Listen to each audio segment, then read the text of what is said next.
एक सवाल है बहुत कॉमन सा, क्या धर्म पर उंगली उठाना सही है? क्या भगवान के अस्तित्व पर उंगली उठाना सही है? क्या ऐसा तो नहीं कि अगर आप भगवान या धर्म पर उंगली उठा रहे हैं या भगवान के अस्तित्व पे उंगली उठा रहे हैं तो आपको नरक मिले, पाप चढ़ रहा हो?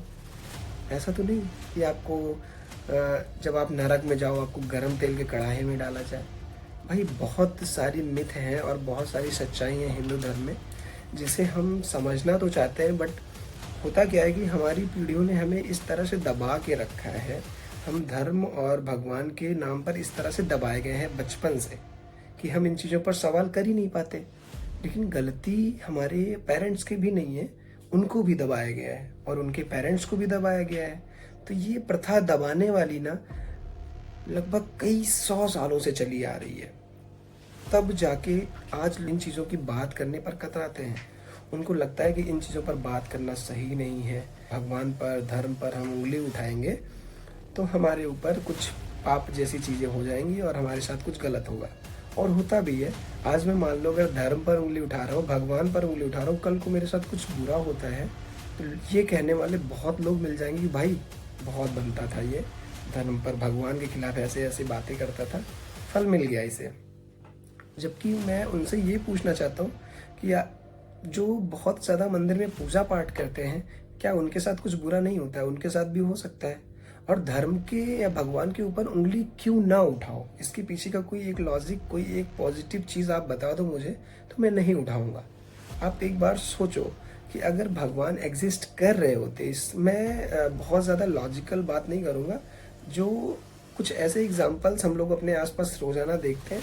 जैसे एक एग्जाम्पल है, बहुत सारे लोग, बहुत सारे पॉलिटिशियंस की मैं बात कर रहा हूँ, ज़िंदगी भर लूट पाट अत्याचार मचाते हैं और ऐसे बूढ़े होकर मर जाते हैं। जो बहुत पुण्यात्मा है जिसके साथ लूट पाट हो रहा है वो भी मर जाता है।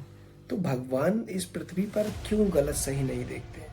वो हमें आखिर नर्क और स्वर्ग का हमेशा ज्ञान क्यों हमें पढ़ाया जाता है कि भाई नहीं, मरने के बाद हमें नर्क और स्वर्ग से क्या मतलब है? जीते जी अगर हम नरक झेल रहे हैं तो जो आजकल बहुत अच्छे इंसान हैं उनके साथ यही हो रहा है। आप किसी भी गवर्नमेंट डिपार्टमेंट में अगर एक अधिकारी होते हैं, आप अगर बहुत ईमानदार अधिकारी होते हैं, आपका हमेशा ट्रांसफ़र होगा, आपके साथ हमेशा बुरी चीज़ें होंगी, आपको जान की धमकी मिलेगी। इवन आप एक रिपोर्टर हैं, आप एक अच्छे पत्रकार हैं अगर, तो आपके साथ बुरा होगा। लेकिन अगर आप एक घूसखोर पत्रकार हैं, घूसखोर अधिकारी हैं, तो आप एक चैन की लाइफ जी पाएंगे, क्योंकि सिस्टम ही ऐसा है। और सिस्टम में कहीं भगवान एग्जिस्ट नहीं करते हैं। भगवान सिर्फ एक डर है जो बनाया गया है लोगों के लिए, ताकि लोग डरें, कुछ गलत करने से डरें, और ये अच्छी चीज़ है। बट अगर भगवान के नाम पे अंधविश्वास हो तो? और क्या भगवान के क्या हमें ये जानने का हक नहीं है कि भगवान है तो क्यों है और नहीं है तो क्यों नहीं है? बिल्कुल आपको हक है। इवन मुझे लगता है कि ये चीज़ें स्कूल में भी डिस्कस कर ही जानी चाहिए कि भाई भगवान है कहाँ, क्यों नहीं है। इस पे पूरा एक कोर्स चलना चाहिए, एक सिलेबस चलना चाहिए प्रॉपर। लेकिन ऐसा कुछ नहीं है हमारे यहाँ। हमारे यहाँ बस भाई आप भगवान को मान लो, मंदिर में फूल माला चढ़ाओ, आपको पुण्य मिलेगा। आप अगर भगवान को नहीं मानोगे आपको पाप मिलेगा। हमें इंसानियत पढ़ाई ही नहीं जाती है कि भाई आप गरीबों की मदद करो, आप घूस मत लो, आपको पुण्य मिलेगा। आप मत जाओ मंदिर में माला चढ़ाने, मंदिर के बाहर भिखारी बैठा है, आपके पास अगर एक्स्ट्रा पैसा है आप उसे दे दो, आपको वहाँ से पुण्य मिलेगा ना। जरूरी थोड़ी ना कि मंदिर में आप 5100 का माला चढ़ा रहे हो। अगर आपके पास 11 रुपए आप बाहर मंदिर के बाहर बैठे भिखारी को दे रहे हो तो वो पुण्य कंसीडर होगा ना। भगवान तो ऐसा नहीं कहता है। भगवान के पास तो पैसों की कोई कमी नहीं है। या आप उसे दूध चढ़ा रहे हो, आप उसे हार चढ़ा रहे हो। कुछ लोग इसमें बोल रहे हैं कि भाई मेरी श्रद्धा है, तो श्रद्धा है क्योंकि श्रद्धा आपकी नहीं है, वो श्रद्धा आपके अंदर डेवलप की गई है। आप भगवान को घूस देते हो क्योंकि आपको लगता है कि अगर हम भगवान को घूस देंगे तो मरने के बाद हमारी ज़िंदगी अच्छी होगी, हमारे ऊपर पुण्य चढ़ेगा। लेकिन ऐसा नहीं है। और एक बात मैं और आपको बताता हूँ कि जितने घूसखोर होते हैं अक्सर वो बहुत भगवान के भक्त होते हैं, क्योंकि वो एक जगह से घूस ले रहे होते हैं और एक जगह दे रहे होते हैं।